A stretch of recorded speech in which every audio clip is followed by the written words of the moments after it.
From our follow-up file, big update this morning. Remember that case we were talking about days ago where it's an apartment complex, people have been paying their rent on time for months on end only to get eviction notices?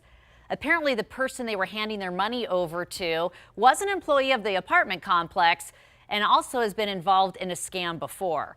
Our Andrew Nomura doing the digging into this developing story. He joins us live in studio, and apparently this woman that the employee is connected to was in trouble for fraud, some 2 years ago? Yeah, that's right, Kim. This former employee was ordered to pay restitution back in August of this year, along with another woman from a case from 2023. Now, this employee named Mashiri Mahia worked at the David Hoggard apartments near Owens and MLK Jr. She was allegedly pocketing tenants' rent money amounting in thousands of dollars. When speaking to the operating company last Friday, apparently some of those residents were complicit in the scheme, by the way, but were crying wolf when it sent eviction notices.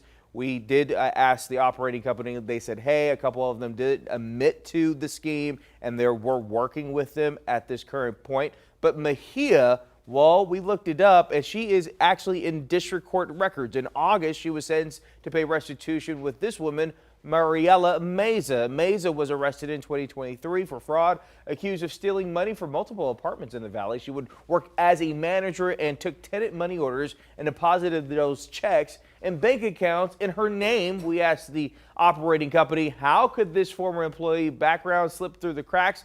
Here's what they had to say. Just how disheartening it is that both she and this other woman would take advantage of people like this. It's disgusting. So we want to try to do what we need to do to the fullest extent of the law to make sure that she never does this to anyone else. And to clarify, Dora LeGrand, who you just saw right there, mentioned that, hey, this former employee was at the property and it predated the operating company coming on board. Reasons why she slipped through the cracks. We're told that the operating company is looking to press charges to the fullest extent of the law. Guys, we'll send it back to you. Thank you, and what an update it is. I'm so sorry this happened to those folks, but at least now we have answers. Thank you, Andrew.